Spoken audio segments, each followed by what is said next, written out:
I'm so excited. So, yeah, me too. Very. Have you ever ran a rototiller in a garden, like tilled your garden? Yeah.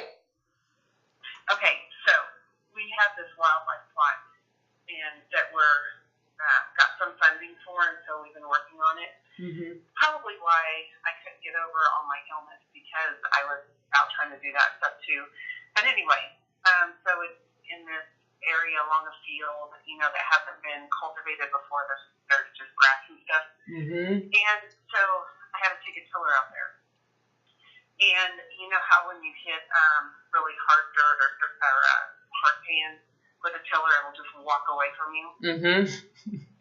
Okay, so got this tiller, and I'm just tilling along, and I hit something, and the tiller just is like just dragging me across this pasture. And like in my panic, I hold on to it, and then realize that all I have to do is let go, Mm-hmm. and the tiller will stop.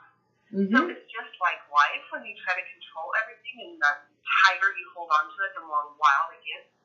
And recovery is just as easy as just letting go of the tiller. I know. It's so when I looked back at it, you're so right. This is so, I love this analogy, because it is so right on. When I recovered, I looked back and went, oh, holding on was so hard. I mean, I was holding on for dear life, and it was insane holding on. Yeah. It was so much work. It hijacked everything of my life. I didn't have room for a soul, any creativity. I couldn't be human anymore, because I was holding on to this fantasy that in reality required that much work. People hold on to these fantasies, and the fantasy is only a fantasy because you don't include the work that it takes and the sacrifice that it takes. And if you do include this work and sacrifice, you make the assumption that the work and sacrifice goes away once you reach the goal. Yeah. And you know what? For some things, like getting a college degree or getting a master's or whatever you're doing, that's the truth. It does go away. As long as you don't have it attached to I am superior in my intelligence, then you can never give it up, right? So it's like, it's the narcissism attached to the goal that creates the permanent hell that you're trying to control. Anyways, yes, you got that right. And letting go is like, that's it. That's all I had to do. It's let go. And have you thought about what it is you're letting go of yet? What is it that you're letting go of? The narcissism. It's what you get out of it. Always be right. The benefits. You got to let go of the benefits. You got to let go, because that's the only reason why you're holding on.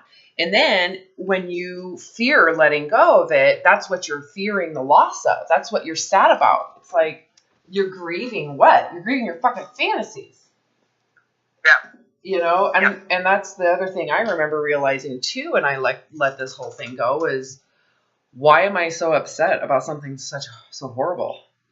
Yeah, the illusion or the fantasy makes you high as a kite, because there's no reality involved in the fantasy. Your fantasy doesn't include the insanity, the darkness, the sketchiness, the shifty eyes, the paranoia, the obsessive compulsiveness, the irritability, the complete loss of soul in life. It doesn't include any of that. So when you see there is no destination with this, it is just a revolving door of the idea you're getting somewhere, but in reality, you're not going anywhere. Yep. That was really important for me, and I think that's really important for everybody. The moment you recognize there is no end goal, the idea that there's an end, it actually is just an idea. It doesn't actually exist here. Right. You're in hell. You're like on one of those circular horse things, with your neck tied. Your neck. Yeah. And they keep on saying, you're going to get there someday. Good, bravo. You're such a good worker. You're so awesome. Someday. Yeah. And it's amazing how many times I get to practice humility and letting go. Like, for instance, we're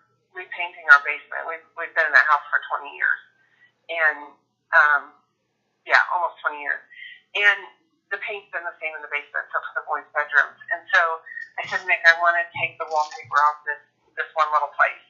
And he's like, okay, but you're not doing the big wall. And I said, that's fine. I just want it off of this one little place. So I stripped that, and I was like, I'm doing the big wall. You were nesting. That's what that is. That's called nesting. Yeah. Oh my God, I get in those. Oh yeah. Yeah, and so Nick gets home for lunch, and I said, Nick, I want to do that big wall. I want to paint everything. That paper's been out for 20 years. It'll be there another 20 years, and because we're getting age, we'll probably never repaint it again. I want to take that wallpaper off. And he said, no. Oh, I was so mad. I was calling him every name in the book under my breath. Oh, God. Yeah. So who are you to think you're in charge of what I can do and what I can't do at this house? I was pissed. Yeah. And then, like the next morning, I was like, that was a really dumb thing to be pissed about. So what if the paper's still there? Yeah, well, I would have probably had an issue too. Only because, when it comes to nesting, that's not his role. Get in your lane, buddy. But you're right. It's such a really, this is not it. Yeah, you're right. It's not a big deal. It's the wallpaper on a wall. First world problem, right? Right, exactly. Yeah, and I realize that I get into these little nesting cleaning modes where I want to just get rid of all the shit and just clean everything up, and yeah. And he's probably been married to me long enough to know that I'll get halfway through something and go, oh, this was a lot of work.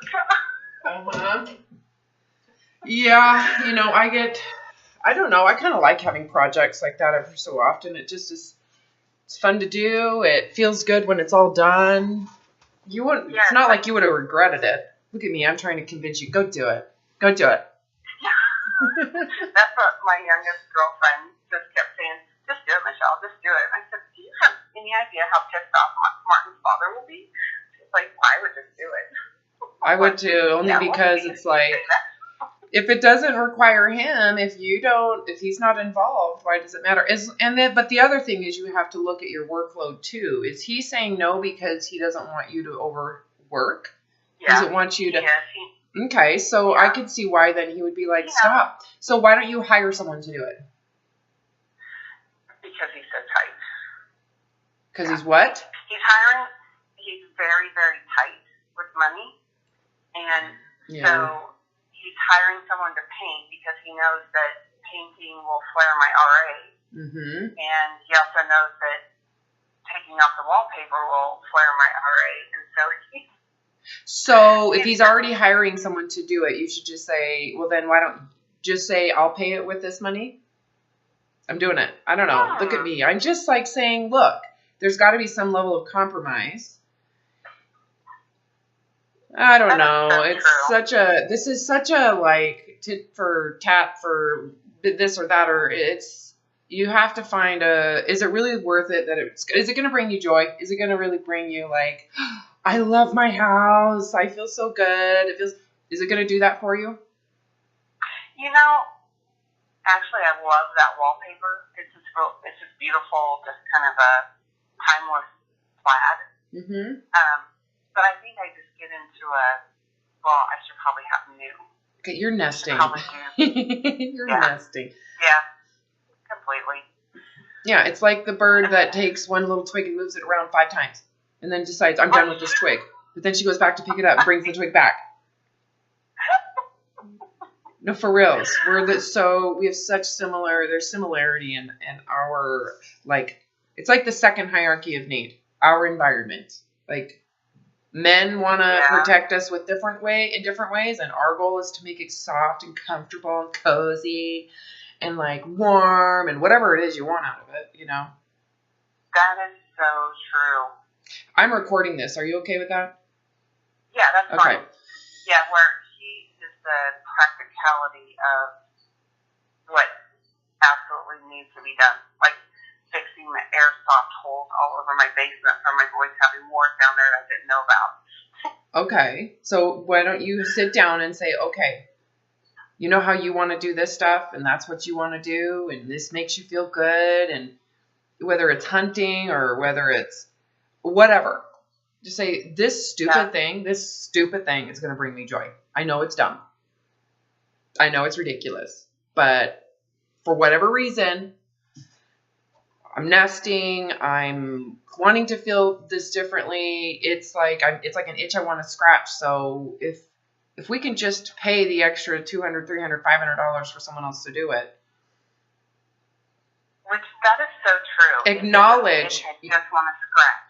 Yeah, and acknowledge, and that's what it feels like. It's like, oh my God, there's something about it. Understand it, first of all. Understand it. Go into yourself and go, why am I doing this? Is this because I'm trying to feel better about something? Is it because it's just something that bugs me for whatever reason? What is the reason? Is it just because it's an arbitrary, I'm sick of that, it's old, I want something new? Is it nesting? Are you trying to hide? Go into your truth. This is where I tell everybody, you need to be radically truthful to yourself when you're in recovery and when you're in reality all the time. I have this weird thing right now I'm going through, similar, with wanting to get flatware. That sounds so dumb.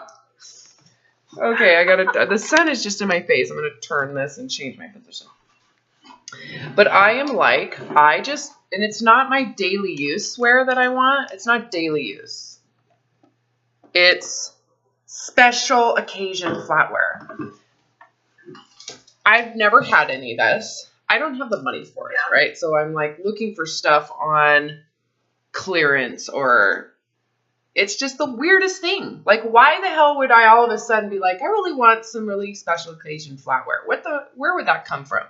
Like, I have no connection to anything other than I love to have friends over, and I like to set the table. This is stuff that I learned as a kid. My mom, she was, we had a bed and breakfast. We had this old Victorian mansion. It was like 13,000 to 15,000 square feet, and it had a carriage house and everything. And we would hold, she would cater parties, and we'd be the ones setting the tables, and, so for whatever reason, maybe that's what it is. Yeah. Oh my God. We're having a therapy session right now.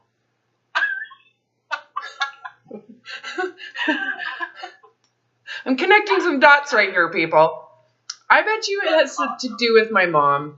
I don't feel lack or loss, but maybe that's what I'm doing. I don't know. But I have this weird, it's weird. It's like, I don't know. I'm not feeling bad about anything. I don't feel like I don't need the flatware. I don't feel like I have to have it, but I'm certainly like itching. I'm scratching the itch. I'm like, I just want the flatware. I'm going to look online. I'm going to look here. I'm going to go there. I'm just looking. It's nutso. But anyways, so go through in your own head, and I call a scan. You need to scan for insecurities, scan for compensation, scan for, is this an attachment? Are you feeling sorry for yourself? Is this a lack? Are you trying to compensate for, or is it just a weird itch? Is it PMS? Are you going through menopause? Is this a hormonal surge of nesting? I mean, that's something you cannot control. So finding a way to scratch the itch in a way that isn't causing problems that you're going to have to fix. So it's not something that's where I got to compensate somewhere else to make this happen. If you can find a win-win, then scratch the itch, right? Yeah.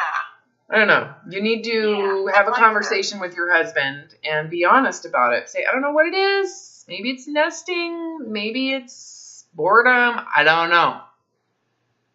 But man, is it going to feel good to have that done. It's just some stupid little thing that's going to bring me joy. And it's going to bring me joy for years. It's not like I have to do this every year. Right. It's like cleaning a closet. Listen to us. We are so negotiating for it, aren't we? Here I am. Really bad. Here I am helping you, reason and rationalize why you should do it. Is this really worth the money? I really, really want it. See? It's the weirdest thing. Get to a place where if you didn't do it, you're okay. Get to that place where, okay, it doesn't have to happen. So, that's what I did yesterday. Okay, so once you're there, then you go, well, so then if it does happen, what am I willing to sacrifice? Are you willing to sacrifice your husband and his, is there a way for you to communicate this to where he can go, okay, whatever. It's as long as it's not going to do this or that. And maybe his issue is, okay, I'm just going into him at this point. You're never happy. Am I wrong? I'd like to say no, but I'm going to have to think about that. My answer is no. I'm always doing shit with my house. It is a perpetual thing. I am nipping and tucking, and I'm constantly doing it in my yard. I'm always going, this shrub needs to move over here. I've got to move this shrub, and I need to do it like today. Yeah, I did that this weekend with my yarn stashes. I got baskets and I organized them, and they look pretty. Okay, you are so nesting right now. Maybe it's the spring. Is anybody else nesting? I mean, I swear to God, there's a weird.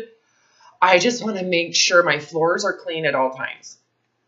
For some reason. I bet it's a spring seasonal thing. I don't know. It could be. It could be. I do think like when we hit the new year and all the cleaning everybody's doing after the huge extravaganza and smorgasbord of the holidays, absolutely triggers some of it.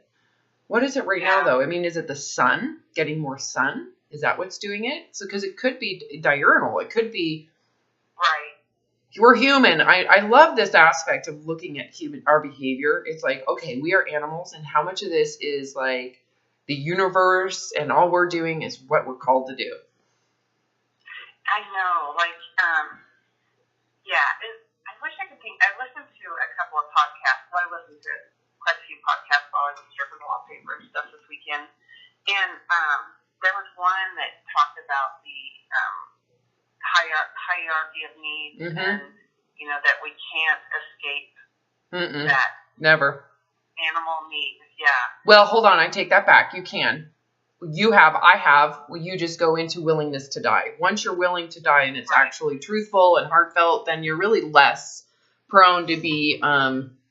manipulated by your survival instincts around it. That's how you transcend. That's a word used, that you get to those higher states of consciousness. The only way to do that is through surrendering the animal part of you.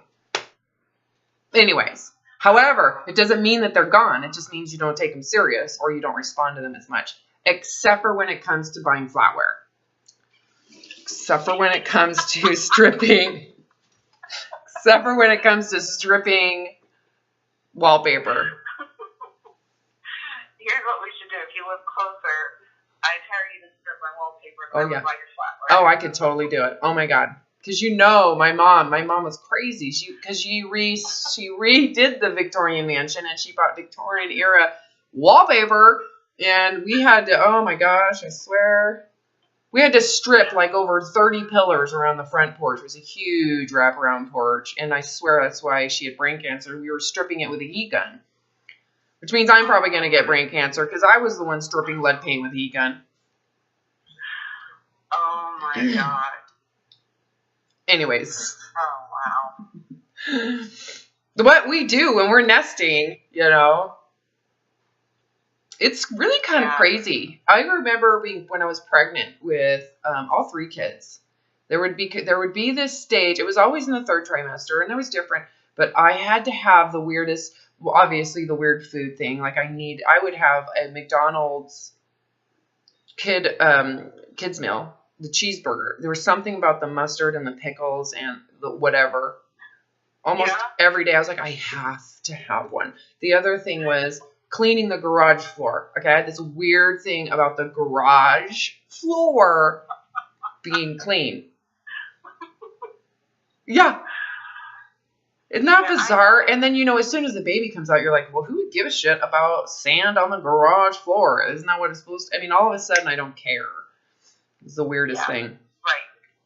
I've been purging our house. Like, I have this pile of stuff in the garage that I'm going to donate to a firehouse for their garage sale. Cool. And, like, I'm constantly sending pictures to my kids. Do you want this? Do you want this? Do you want this? And they're like, no, Mom. No.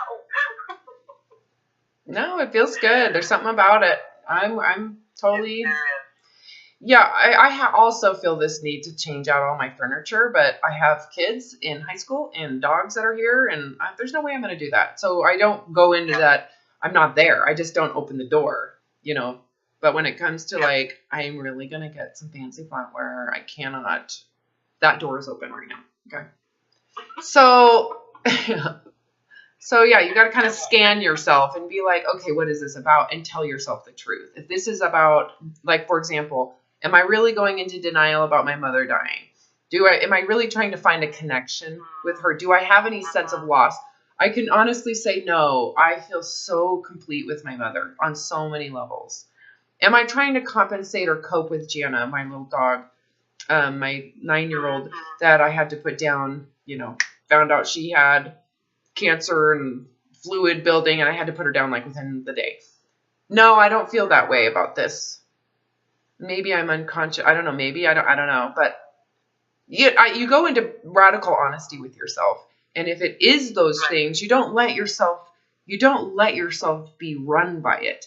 You face it. You go into the grieving. You go into opening yourself up and being vulnerable. It's like going into the animal and releasing it. It's kind of like what you said, the Maslow's stuff we can't get rid of. Well, you can by going into it and accepting loss, failure, inadequacy, even with food, right? The most sensitive need that creates survival mechanisms and inflammation, and really fight or flight symptoms in behavior around food. You can fast and not have those symptoms. They've studied fasting versus dieting, and the people who fast and do it for a cause do not have the same symptoms as someone who is being told they have to lose weight and they have to deprive, and right? That's amazing. It is. So you go into like fasting, like where Buddhists go and they fast. It's like, well, they're in a way they're getting rid of that animal brain. They're going into a state of bounty, even though they literally have less. We've talked about it. I call it relative abundance. Right. So talked about that you got it. In any situation, you can feel abundant, complete, whole. Like you are good. You are not lacking. And that comes from an awareness, an ability, you could say, or just allowing yourself to go into a higher area of awareness or consciousness, even though the animal part of you is somewhat being triggered. The willingness to say, even if everybody else around you has all the money in the world and can do all this and can pay off for it, and they just get to do it, that you can say, well, that doesn't mean I'm lacking. It just means I have to adapt to my circumstance. Everybody has to adapt to their circumstance. It's a relative adaptation. If you can adapt, you're less likely to be triggered by that animal lower brain. So in this situation, it's like being able to say, I can feel good and I can feel grateful in my little nest without nice fancy flatware. I don't have to have it. It doesn't change anything if I can't get it. If I have to use like a hodgepodge of silverware from when I was in college, hand me down from my mother-in-law, hand me down from, I can still do that. That's actually very, very cool, We can. The same wallpaper that's based on the wall. Your vintage wallpaper. Exactly. It's vintage now. Whatever. You could, but so if there's an easy way or win-win to get the nesting aspect and also to get that done, then do it. If it's not, then wait until it is easy. It doesn't have to happen right now, even though the instincts say now, today. Right. This morning I was trying to just sit quietly for 15 minutes and kind of like prepare for my day, and Gold Digger song kept playing through my head. The what? That's myself. Gold Digger, Kanye West, Gold Digger. Oh yeah. So maybe that's my subconscious being. You're just being a bitch about this wall. You just are never happy and want what you want and you don't care. Well, if that's the truth, don't let that get fed. starve it. Don't give it attention, Get to a place where, maybe you need to really talk to your husband about it openly. Whether it gets done or not shouldn't matter. I think that being able to talk to your husband. I talked to my husband about this weird flatware fetish I have. I did. Yeah, I did, just go into him and say whether the wallpaper stays or not, that's fine. I accept it, but let me tell you why I want to do it. That's exactly what I need to do. Yeah, and say, is there a compromise? Is there a compromise? It don't have to be done. I'm not going to be upset, and be honest with yourself with that. I'm not going to sit here and try to manipulate you until I do get what I want. Right. Yes. Is there, this is really what this feels like. It's like when you go buy a new hunting rifle, or when I don't know his deal, so you'd have to apply this to him. You could look at what he's like doing. Him getting field work done. Like, it's on his line that it has to be done. That's the way I feel about this wallpaper. Okay, so it just is something that it's again scratching an itch. Whether it feels incomplete to leave it there. Okay, you are so nesting. This is the weirdest, isn't it fun? Kind of fun. You're gonna move that same little stick around the nest until it fits right, and then you gotta get in there. No, it's not right. You pull it back out, put it in the water. It's the cutest thing, really. I was watching my little canary. She's so cute. And anyway, it's just the funniest thing to watch because I see myself in it. I'm like, oh my God, I'm doing the same thing. Are you kidding me? So cute. That is so funny. I love it. It's really cute. The other cool thing that happened was, through this month of illness, I had the stomach flu really bad, and I couldn't really eat for a week. I could have hard peppermint and just straight regular Coke. Mm-hmm. And I still can't really drink Diet Pop, and I was a huge Diet Pop drinker before that. But anyway, at any rate, like a week into this, or 2 weeks, I said, Nick, this is so weird. Like, food doesn't taste right, and really the only thing I can keep down is regular Coke. Mm-hmm. Otherwise, everything makes me feel so sick. And he said, well, that's not really a problem if your goal is to lose weight. I would have laughed. And I laughed. I did. I laughed, and I just shook my head. Yeah, that's true. So true. That's what we should do. But, I could just laugh at it and think, yeah, whatever. Mm-hmm. It is. It's kind of funny. Yeah. So I just, I can just, hear what he says and know where he's coming from and know where I am and just be okay with it all. Mm-hmm. That's huge. Because you can forgive him for just being clueless. Right. Yeah, and that's what it is. It's not that he wants you to suffer and be shackled to that little roundabout for horses and shit. It's not like he wants that for you, but for some reason he thinks that's what you have to do for God to love you. It's so funny. I always think when people go, well, for you to lose weight, you need to supplement with, for God to love you, you should probably just drink that Coke. Because that's really what is symbolized of it, is that you will be worth something by losing weight, It's like, well, that's like saying, well, God will love you when you just drink the Coke more.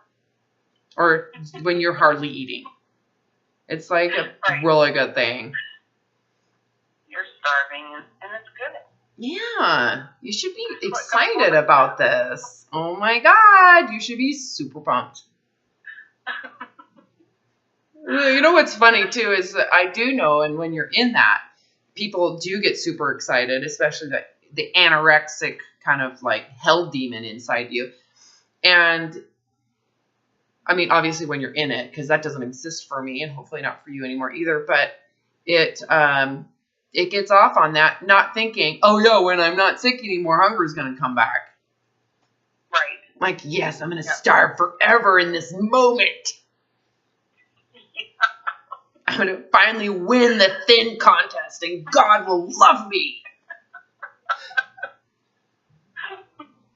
I didn't win it. And aren't you glad? Yep. You basically said, I'm getting off of this wheel. Click. Got off, gave everybody the finger, and went, bye-bye. Exactly. You're going to be fat forever. Yes, I am. No one's going to love you. Nope, and I don't want someone to love me for that reason. You're a worthless piece of shit, you quitter. Yep. Because life was so awesome being a slave. I loved it. Oh my God. Yeah. It's very obvious. Don't you agree? Looking at it now, super obvious what that is. Like crazy obvious. Where do you feel you're at in terms of recovery? Where are you? I feel like I'm just like I know I still have, okay, this is a question of mine actually, since you said that. Like, I used to think that if I had any thoughts of losing weight, or if I had any thoughts of body shaming, or if any of those came in my head, I was just a piece of shit because I couldn't get this right.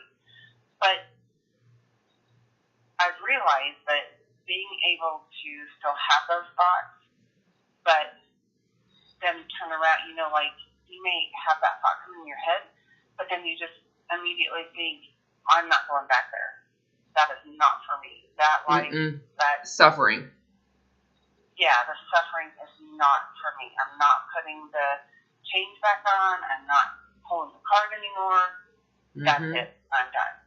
So, is that full recovery? Yeah, I think so.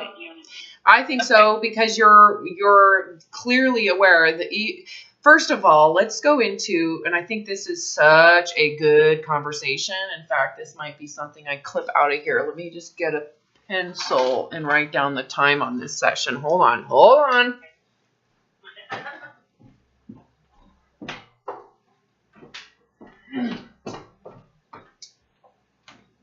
Okay. So, what you just said is during this recovery, you would judge yourself and criticize yourself if you still had that wanting and yearning of being thin. Like, I suck. I'm a piece of shit. I'm not really recovering. What's wrong with me? God, judging yourself, judging and shaming yourself, which I can understand, because when we look at that system, it is pretty low level, right? Not in a shameful, I don't want to say that in a shameful way. It's actually very understandable.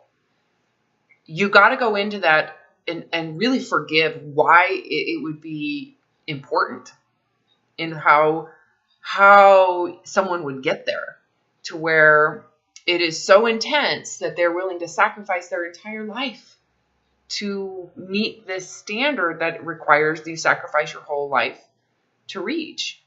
I remember in my own recovery, the willingness to commit suicide over this, to me, was forgivable. It's understandable under the circumstance. When you look at the context for why people do what they're willing to do to be thinner, it's around wanting to feel lovable. If you believe and have internalized that being thinner equates to being a lovable human being, wouldn't you do the same thing? Yeah. Me too. I did it. And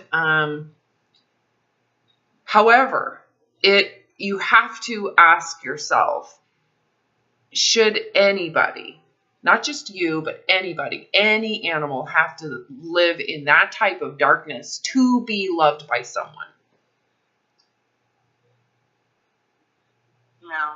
To be loved by your own self, right? For me to feel good about myself, should I have to change the body to look a certain way to feel that I have accomplished something, when it requires I sacrifice everything? My soul, my spirit, my freedom, my free will is sacrificed. Everything is sacrificed.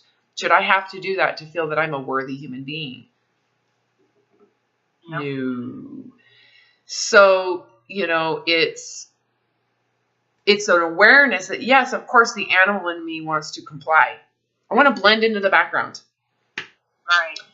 I don't necessarily want to have the physical consequences, if you want to call them that, the physical reaction to what I did for years and years on end. However, if that's the cost to get out, to get that freedom, are you willing to keep the physical consequences forever so that you can be free from pulling the cart and having that, being a slave to it? And so you have to forgive it, that it is understandable. It is understandable how you got here, how you physically got here, how you have this rheumatoid. It's understandable. The body has done no wrong. Can you accept it? So the acceptance aspect of this requires you forgive yourself for how you got here. And I think that takes the compassion and the grace to even though we can sit here on the outside and mock it and make fun of it because it's kind of funny and it's kind of silly when you're outside of it, but when you're in it, it is your life and death. Yeah, and that was a really big hurdle for me, was to forgive myself. You really did. But and keep in mind, let's not forget to forgive the diet industry. They're just selling what you want, but yet not realizing that what they're selling is triggering what you don't want. Right. So you didn't know that, you couldn't see that. So it's understandable being naive, and all of us have been. I was there too. I didn't see it until I had that out-of-body experience and recovered, and I saw it. I was like, holy crap, no wonder I'm binging. If I get rid of this, I will never binge again. And I'll never have that type of deep shame again. No one should feel ashamed about eating peanut butter. If I didn't feel ashamed about eating the peanut butter or the cereal, I wouldn't be binging on it. The clarity doesn't come until someone has the clarity. And for most people, it takes guidance. Yep. You don't just get the clarity. At least I didn't until the very end, and Yeah, absolutely.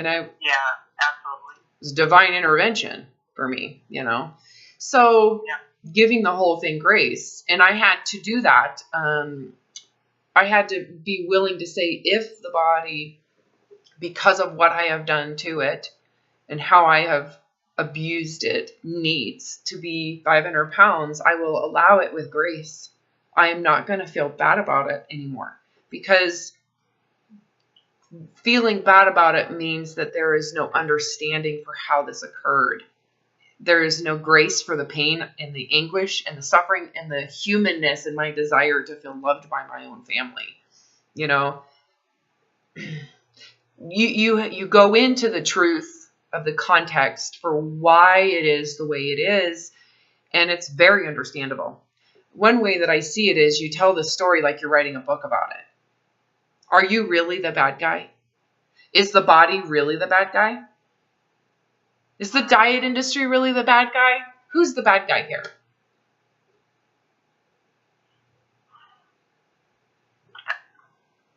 Is there really a bad guy? As I say, I can't speak for bad guy. Me neither. Because there's always context around why the diet industry is selling what they're selling, why we're looking to get what we're looking to get. Why would anybody make thin supremacy something that we would need to feel lovable? That is just fulfilling the primal need to feel lovable. So who's wrong? The thin supremacy or the primal need to feel lovable? Right? Right. And if we don't feel inherently lovable, our natural tendency is to want to seek a way to get that feeling. So should we blame that? Well, who created that? Well, God did. Well, the universe did. Okay, well, should we blame that God and the universe? At some point, you just have to forgive the whole thing and transcend it. Right? Yeah, because to think that I have the power to forgive other people, but what's to be forgiven? Totally, it's grace. It's a grace aspect to it. Yeah, it's really just saying, okay, this whole thing, you could say, is an aspect of creation here, under the right combination of beliefs and thoughts and situations, especially when it comes to survival, this is what happens. And there's a reason why. Do we really need to know the reason other than it is primal and survival? And should I feel bad about that? And even when you look at how your body responded to it, beautiful. It's amazing. It responded as it should over millennia of evolution to keep the body alive, especially with famine, right? So you look at how much famine you've lived through. Yeah. Do you see how the body then equates to that? Yep. You're roughly like 250 pounds. Is that correct? Yep. So how much famine have you lived in over the course of 30 years? A lot. So, right? So should you feel bad about how the body's responded? No. No. I know. You should be like, this is a miracle. Totally. It is protection. And what it does is it becomes famine resilient. Like a dandelion. You are like a dandelion. You can live through freaking anything. You know what I mean? Because you put your body through everything. Oh, yeah. Everything. Right. So when you open yourself up to what that grace looks like, it's the moment you go, oh, it would be so much easier if I could lose weight. And then to go, oh, yeah, well, hell no, I'm not going to go there. That's so forgivable. It's just because you're staying aware. It's like, oh, well, what's that going to do? Nothing. To me, it's just an opportunity for you to look at why. So, there's that moment where I want to, let me use myself as an example. Oh, I feel like I want to go get flatware again. Why? What is it? What are you dealing with? Right. Yep. Yeah, and the other beautiful part of this is, I had in a text, I told you that there's this terrible disease going around that we're just praying doesn't hit our farm. But in the past, I would have just stayed up half the night every night, and I would have eaten until I couldn't, wanted to throw up, and just, trying to stuff all this worry down. And now I can just, I'm like, okay, what's the worst that could happen? Yeah, facing it. Yeah. So that's like releasing it as it occurs. So that what you're doing essentially is facing that. Let's just go into those hierarchies of need again. You're facing the animal brain that is based in fear, that is wanting to feel secure and safe, and you're actually facing the insecurity, resolving it in your sense of capacity, going into, can I handle this? So the only way you can do that is to go, okay, let's go into it. What's the worst thing that can happen? What you're doing is you're getting a sense of capacity. Once you feel that you can handle it, what happens to the inflammation? It goes away. Yeah. Because you're getting a sense of capacity. If you don't think you can handle it, you're going to be controlling around, trying to control what you can't handle. Right. Self-defense. Yep. Self-defense, basically. Yep. Is there anything wrong with that? No. See what I mean? It's like, no, that's what everybody would do under the circumstances. If I didn't feel capable, should I feel bad that I'm trying to control this environment? No. You're being an animal. However, if you have symptoms of constantly feeling incapable and having to control everything to the point where you have disease, to the point where you have clear chronic signs of distress and stress in the organs, you might want to consider what you should do. Are you over controlling things versus and under feeling competent? Are you lacking competence? Maybe that's where you need to go rather than keep on controlling everything. There's a balance between that aspect, but honestly, if you go into competence, it doesn't mean you're being, some people would say, well, you're being negative. You're always looking at the glass half empty. Well, the goal, if you look at that, is to say, I can handle it. Is that glass empty? Right. No, you're just going into the risk and going into your capacity to handle it, which means it's really half full. And I think too, I always have had a need to try to protect everyone from bad things happening. Yeah, and that's a sign of saying they can't handle it. They can't handle it. So you're projecting that feeling from within you onto them. Yeah, and being able to like set that down and say, okay, they can handle whatever happens. I can handle whatever happens. That's their business. This is my business. And yeah, that's total conditioning from your parents, because that's the role you played for them. My mom can't handle this. Yep. I have to protect her. Yep. Codependency. Yep. Rescuer.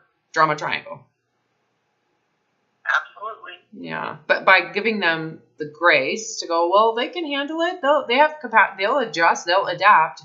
It actually, it's like what you're basically saying is, I not only have believe you are competent to do this, but even if you struggle, there's grace for you to figure this out. Mm-hmm. Think of the stability in that, the freedom to figure it out, and the grace to be okay if it doesn't work out. Isn't that the most, that's how confidence is built. Confidence is not built with perfectionism. Right. That's how depression is built, and isolation, and all or nothing mentality, and drug abuse, and substance abuse, behavioral, Yep. Doing the best you can, which is reality, and get the grace if it's not good enough. That's okay. You'll figure it out. Yep. Did I answer your question earlier? Yes. Yeah, and again, it goes back to that need to do everything perfectly, otherwise it wasn't good enough. But to be able to still have those feelings sometimes and let them go and not act on them. Take it serious.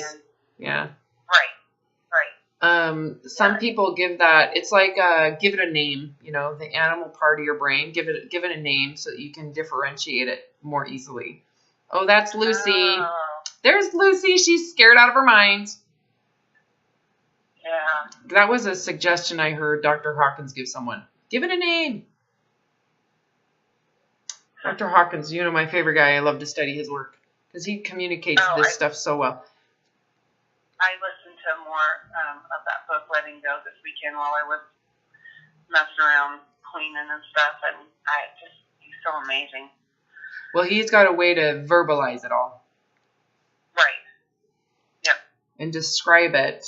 That, I don't know, I just think his work is so brilliant. Brilliant. He's the only person that's really described in detail what I went through.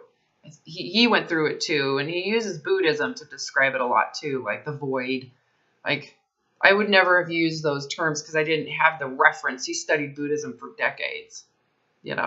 He studied all sorts of stuff for decades, so he implemented their language into the experience. So it's fascinating hearing him describe the experience of like the out of body, or how he got through the bottom, using different terms like the void, like Buddhism language. I don't describe it the same way he does, but I certainly, when I hear him, I'm like, yes, I totally know exactly what he's talking about. The feeling of non-existent is real. You are not going to exist, and it feels like you're actually accepting non-existence. He's so right on with that one. But anyways, I digress.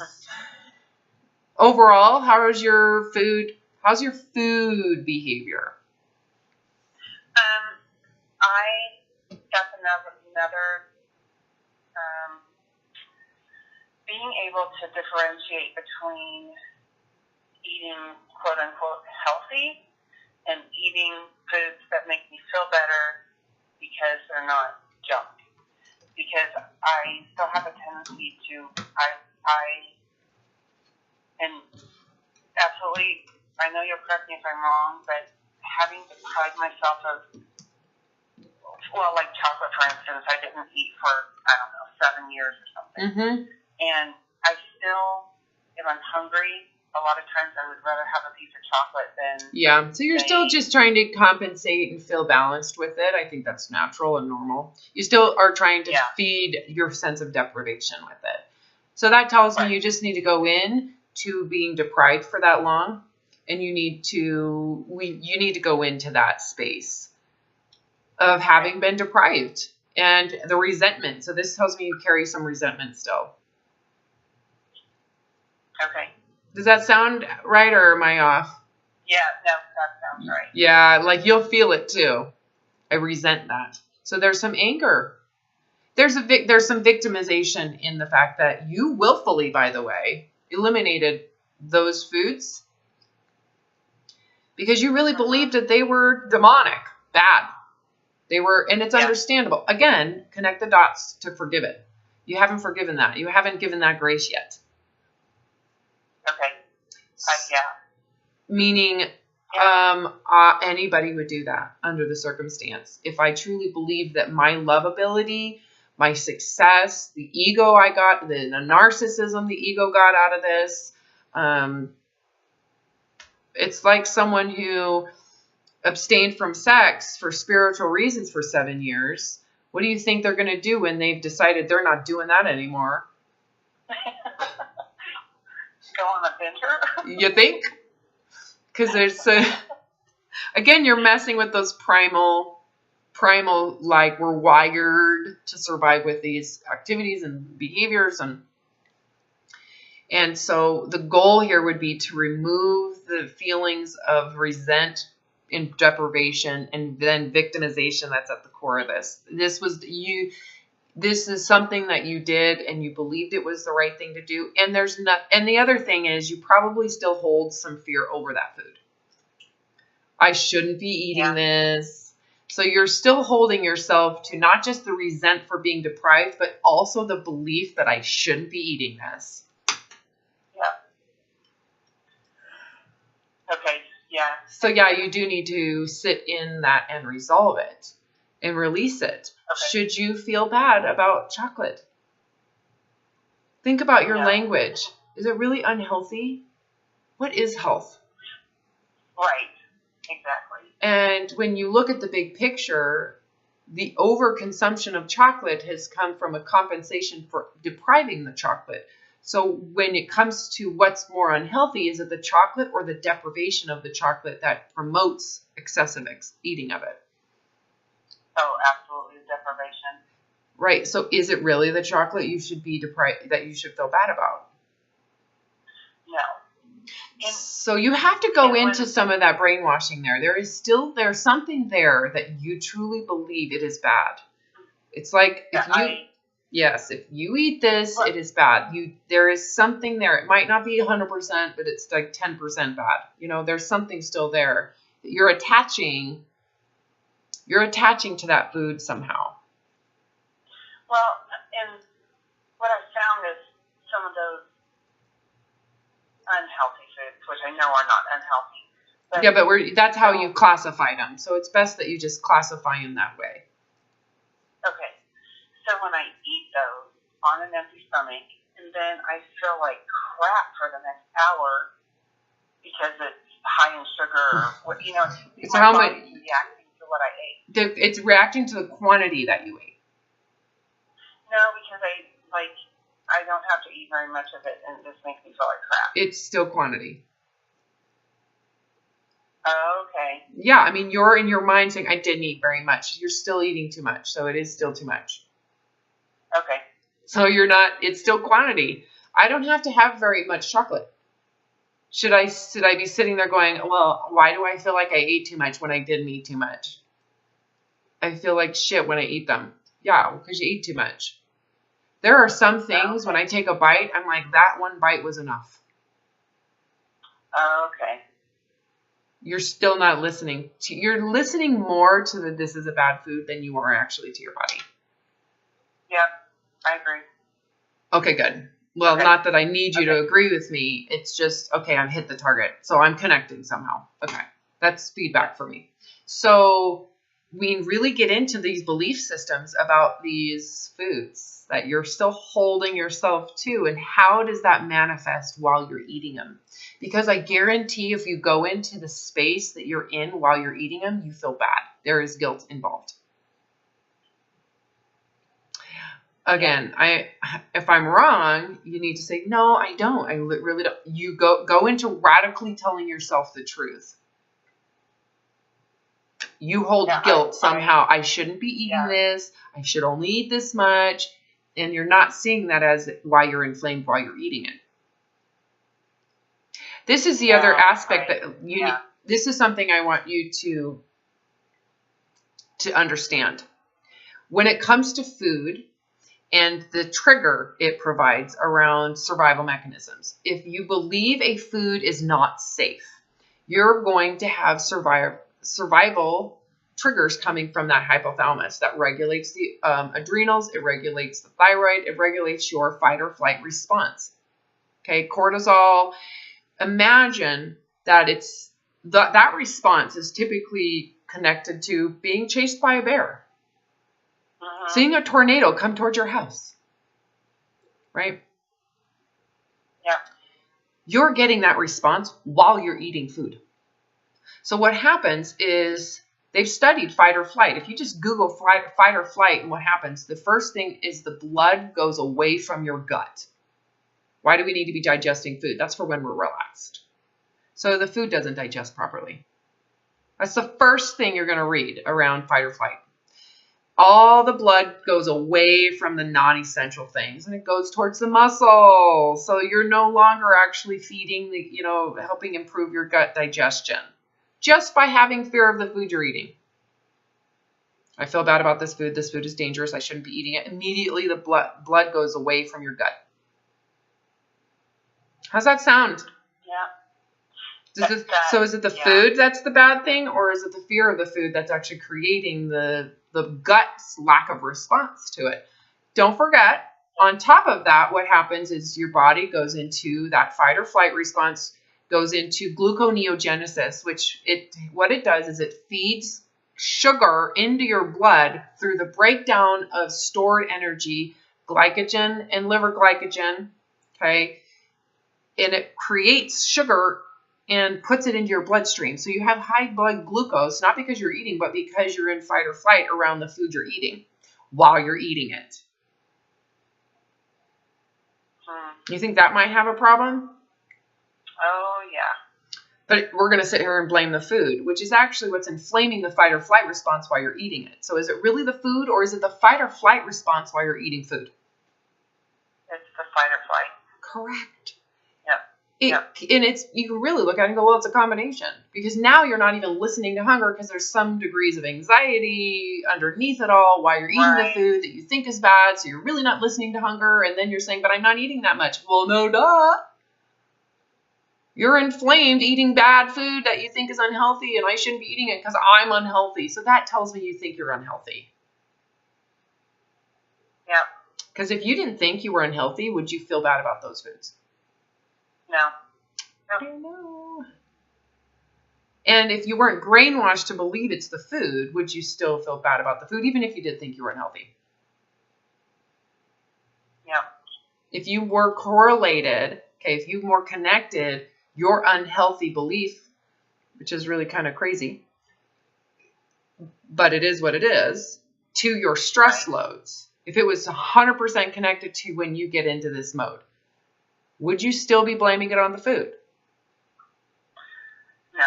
You would be connecting it to the stress you're experiencing while you're eating those foods. Right. I'm stressed out when I eat these foods because I've been told those are shameful, those are bad, those are dangerous, unhealthy, processed. And then you're going to overeat them. And then you are going to feel like shit, especially since your body's hyper-reactive to it because you're in fight or flight mode while eating it. Yep. This is something I believe is so real, and you can feel it. Once in full recovery, your whole body responds to food differently. I remember having that fight or flight every time I ate. And I literally felt like I was physically it wasn't just the psychosomatic reaction to it, but I literally felt like I was on the verge of blowing up, and it could feel it. I was so much poofier. I was holding so much more water. My heart constantly was racing while I was eating. Again, that was the extreme end of it. It was like eating a bear or being right next to a bear while I'm eating, right? Right. So you may not have the extremes, but you're still holding on to some of that, right? So if you were blind, for example, completely blind, and were given food from all over the country or the world, let's just say you're traveling the world, and they give you a candy from Italy, you can have the same reaction? No. See how you just like, oh, because there's not this attached danger to it. It to you is like a gift under the context, right? But because you've demonized what you're doing and demonized your health and feel like there's something wrong or bad, can you see how that's somewhat perpetuating it? Yes. I'm going to, last night I had a serious fight or flight because it was storming, and this is getting worse, me being scared of storms and thunder, and I just, that whole, like, I just have to really set on myself and, like, do deep breathing, and nobody's going to die because there's thunder. So, because that happened so recently to me, I'm going to, when I eat chocolate again, I'm going to really pay attention to what's going on with my body. I would, of course. Yeah, because it might not take much. Yeah. It might not take much. And don't be surprised at that. You know, the other part of this is you do have all of this excessive body fat and all the cells that are involved because of the years of starving yourself and the years of feeling bad and years of fight or flight and years of everything the body needs to do to keep that weight on. It acts as a magnifying glass. So your need for food is significantly less. It is.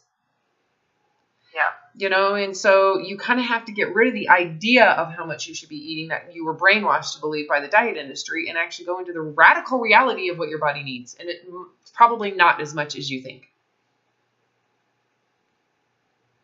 Okay. Yeah, and you have to be okay with it. Exciting. It is exciting because you're open. If you're open-minded, going, really? How much do I really need if I actually listen to this? It's not going to be very much. Honestly, I want you to go back and watch that video of me in this red shirt from 6 years ago describing how HCG works. It's like a 30-minute video describing the hormones and why people who have all of this extra fat can only eat 1 apple or 1/4 of an apple, or someone who's thin can eat 3 apples. Oh, I remember that video. I am going to go back and watch it. Yeah, it's very basic. It doesn't include the fact that the fat person is super ashamed of eating the apple because of the carbs. And how that impacts even more magnified response. Because now the gut isn't digesting the apple because the blood went away from the gut to the muscles. And how you're now producing more sugar from the apple because you're in fight or flight response and fear of that apple. And so you're going through gluconeogenesis, creating blood sugar because of your fight or flight response, not because of the apple. I didn't add that. So add that while you're watching it. That person who's obese, who feels bad about themselves, is feeling ashamed for eating the apple. The thin person doesn't feel that shame. Unless they're anorexic, then they feel extreme shame, and they're more likely to puke those apples up. Right. Amazing. We're so complicated. It's really complicated. We're humans. But it's complicated, but it's not. It's like, just get over the thin supremacy and the hell, just let it go. Who's to say you're not healthy? Who's really to say that your response isn't healthy? This is true. Right. Has it served you to feel that there is something wrong with your body? Has this really served you well? No. No. Not at all. It's a matter of relative abundance, my dear. Relative abundance. Do we really have to go through worst case scenarios for you to realize you got it good? Right. Think of all the worst things that could happen to a body and what a body can handle. You know, Dr. Stephen Hawking, Hawking's just died. Stephen Hawking's, yeah. Smartest man. Yeah. He had a very slow developing form of Lou Gehrig's disease. And he basically had nothing physically, except for it was alive. Aided by computers, right? Right. Breathing tubes, feeding tubes, everything. Yeah. What was he capable of in a lifetime? And how long did he live? Oh my gosh, so much. Yeah, and you're telling me that your body's not healthy? Yes. Okay. See what I mean? It's Yeah. like you're just positioned to be negative about the body. You're positioned that way. You've been brainwashed to say the body isn't good enough. Well, of course, it's now has signs of abuse, but someone abused it thinking it wasn't healthy. You know, one of the Oh my God. most amazing things to witness was the death of my mother, and I say that it's a very sacred experience to be there when this happens, but when you observe how much the body fights to be alive, it's incredible. It's incredible to witness that. Honestly, she ate McDonald's for 5 years straight because her palate changed after chemo and radiation. She couldn't stand food, chewing, lettuce, vegetables. She hated it. And this was a woman who had her own garden for years. And, before having cancer, you could say she was like super organic, ate from the earth, and the amount of years her body lived and survived and did what it could off of flipping McDonald's and Subway. Amazing. Yeah, and to the very end, what it was doing to accommodate to that cancer in her brain was amazing to witness. It was amazing to witness. And we're going to sit here and pretend like we know how to make sure the body is healthy. It's like,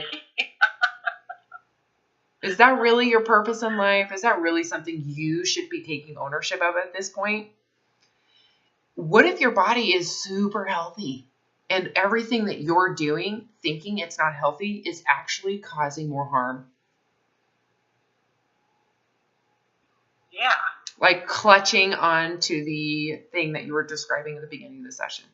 Maybe you should let that go. Yeah. Just a thought. So much to think about again. But we got through another layer. I would agree. We realized that I needed my flatware for my mother. Okay. Big, mind-blowing moment for me. That is so awesome. It's hilarious. I'm laughing at myself. No, you kicked ass. This was good. I think you need to question your concept of health. Is it really true? Is it really true? If you remove yourself from being the dictator and all knowing of what health is around your weight and your size and your body and your rheumatoid arthritis, what if you just removed yourself from it and relaxed and accepted everything as it occurred with total humility? Would you really overeat the chocolate? No. There'd be no need to. I know. See how easy that is when you let go?